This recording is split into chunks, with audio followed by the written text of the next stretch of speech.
आज हम अपने चैनल देशी दस्तक के माध्यम से दिखाएंगे पूरे भारतवर्ष में प्रसिद्धि नैमिष धाम को, जो उत्तर प्रदेश के सीतापुर जिले में है। यह लखनऊ से 90 किलोमीटर और सीतापुर शहर से 40 किलोमीटर की दूरी पर स्थित है। यहाँ पर मनु शतरूपा ने हजारों वर्षों तक तपस्या की थी। मनु को संसार का पहला पुरुष माना जाता है। मनु और शतरूपा से ही संसार के सभी लोग उत्पन्न हुए। मनु जी को ब्रह्मा जी का मानस पुत्र माना जाता है। मनु शतरूपा के 2 पुत्र प्रियव्रत और उत्तानुपाद हुए और उनकी 3 पुत्रियां हुई, जिनके नाम थे आकुति, देवहूति और प्रसूति। मनु की संतानें ही वेद लेकर आई थी। मनु की संतानें ही आर्य अनार्य में बंटकर धरती पर फैल गईं। मनु शतरूपा ने नैमिष के जंगलों में घोर तपस्या करके भगवान विष्णु से वरदान मांगा था कि आप जैसा पुत्र मुझे चाहिए। भगवान विष्णु ने उनकी तपस्या से प्रसन्न होकर मनु जी को वरदान दिया थी, मेरे जैसा नहीं, मैं खुद तुम्हारा पुत्र बनकर आऊंगा। कहते हैं अगले जन्म में मनु जी राजा दशरथ बने और शतरूपा जी कौशल्या बनी और भगवान विष्णु उनके घर राम बनकर प्रकट हुए।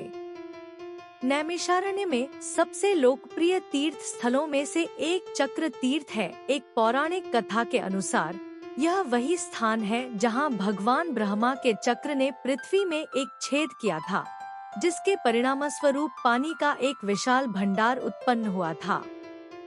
माना जाता है कि इस तीर्थ के पवित्र जल में डुबकी लगाने से व्यक्ति का मन, शरीर और आत्मा पवित्र हो जाती है।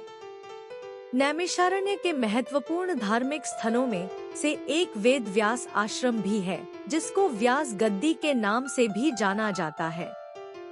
इस वेदव्यास आश्रम में महर्षि वेदव्यास ने 4 वेद, 6 शास्त्र, 18 पुराण, गीता, महाभारत और श्री सत्यनारायण व्रत कथा की रचना की थी।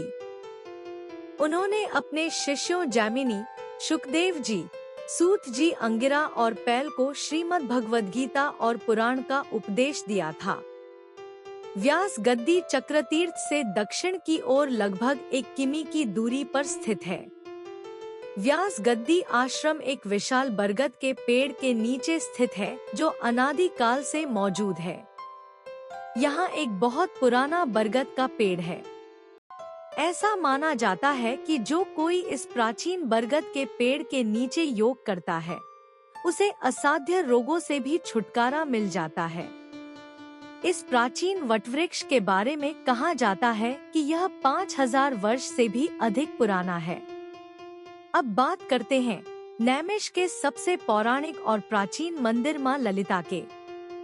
88,000 ऋषियों की तपस्थली, वेदों और पुराणों की रचना स्थली नैमिषारण्य स्थित लिंगधारिणी मां ललिता देवी का मंदिर देश विदेश के लाखों श्रद्धालुओं की आस्था का प्रतीक है। ललिता देवी को त्रिपुर सुंदरी के नाम से भी जाना जाता है।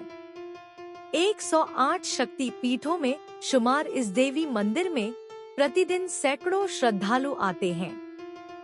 शारदीय और वासंतिक नवरात्र में तो बहुत भीड़ उमड़ती है। नैमिषारण्य कई पवित्र तीर्थ स्थलों से युक्त है और हनुमान गढ़ी भी उनमें से एक है। भगवान हनुमान जी को समर्पित यह नैमिषारण्य में पौराणिक महत्व वाला एक प्राचीन मंदिर है। इस मंदिर में हनुमान जी के पाताल लोक से उद्भव को दर्शाया गया है।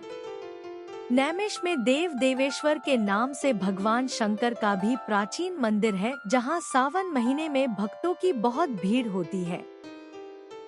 दक्षिण मुखी काली माता के विशाल मंदिर की सुंदरता देखते ही बनती है, जिसको काली पीठ के नाम से जाना जाता है, जो मां ललिता देवी मंदिर के सामने स्थिति है। नैमिष में हजारों आश्रम और मंदिर हैं, जहां पर दिन रात भक्तों के मेला लगा रहता है।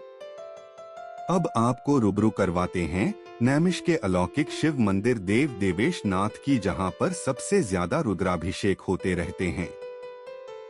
इस मंदिर के प्रधान पुजारी जी के द्वारा करवाया गया रुद्राभिषेक केवल नैमिष में ही नहीं, दूर दूर तक के जिलों में प्रसिद्ध है।